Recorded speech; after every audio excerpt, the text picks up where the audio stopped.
The Secret History by Donna Tartt is an enthralling and evocative novel that tells of a group of erudite youths with expensive tastes and reckless habits, studying the classics in a New Hampshire college under the tutelage of their revered and charismatic teacher Julian, a self-styled Aristotelian who has named his lecture quarters the Lyceum.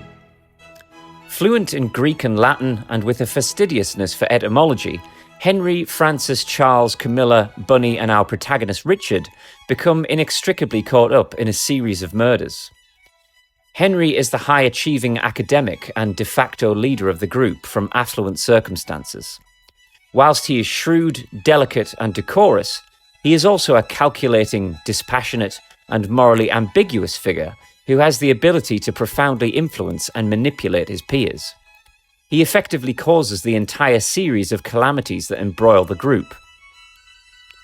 The elite scholars dwell too long in the lofty realm of abstract concepts and become estranged from reality, to the extent that their relatively harmless weekend debaucheries turn into an occult-like obsession with depraved, ritualistic practices as they seek to emulate the Bacchanalia.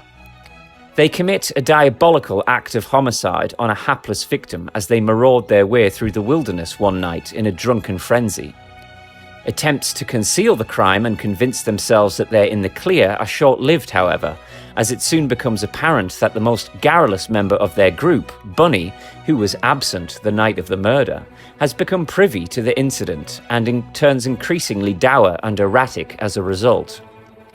Consequently, the problem of how to manage or placate Bunny becomes Henry's paramount concern. He is a significant liability, and he uses his knowledge of their crime as an instrument to torture their guilty consciences whenever he pleases. Finally, when the lavish meals, Italian suits, and all expenses paid sojourns to the Mediterranean don't mollify his temperament, the question of how Bunny is to be gotten rid of is broached.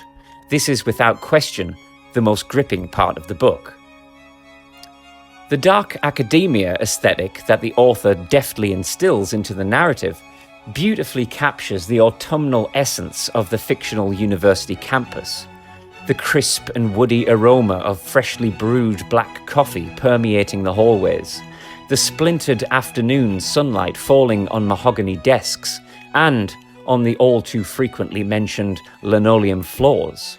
The desiccated leaves, Chopin, cigarettes, books, brandy, and furtive glances from gleaming spectacles beside the fireplace. I concur with other reviewers who note the remarkable way in which Tartt animates the characters with their distinctive idiosyncrasies, physical movements, and foibles.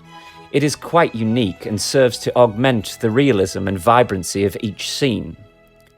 Naturally, there were a number of things that disappointed me about this book, chiefly the murder of Bunny by the ravine. Though the allusion here to Greek tragedy is self-evident, the gruesomeness is only spoken of after the fact and not depicted, but it did feel like a considerable anticlimax. Additionally, there was perhaps a little bit too much ink devoted to the prosaic dialogue and superfluous details, such as the characters eating and drinking. There were aspects that I felt were a tad insubstantial. I knew what the author was driving at, but felt they could have been executed with far greater potency.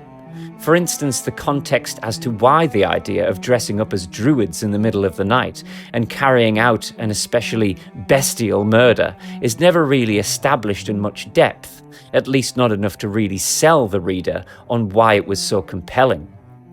Moreover, I was certain that there was going to be a profound twist involving Julian that never transpired. Indeed, there was so much scope to take the story to darker and more intriguing depths that never actualized. I thought in the denouement, we were going to discover that Julia had all the while been the grand cult leader of this esoteric ritualistic group that enacted surreptitious ancient practices and necromancy, which was precisely the reason why he had sequestered himself and his students away from the rest of the faculty, that he was setting up Henry as his protege, and that Richard had been lured into the inner circle only to be made into a sacrificial lamb. But no, Julian merely blushes at the inconvenience of finding out his students have perpetrated a murder, and hastily scurries away with his desk plant and folders into obscurity to preserve his reputation. Nevertheless, The Secret History is a superb read overall, worthy of its acclaim as a modern classic, and in my view, it merits a 4-star rating.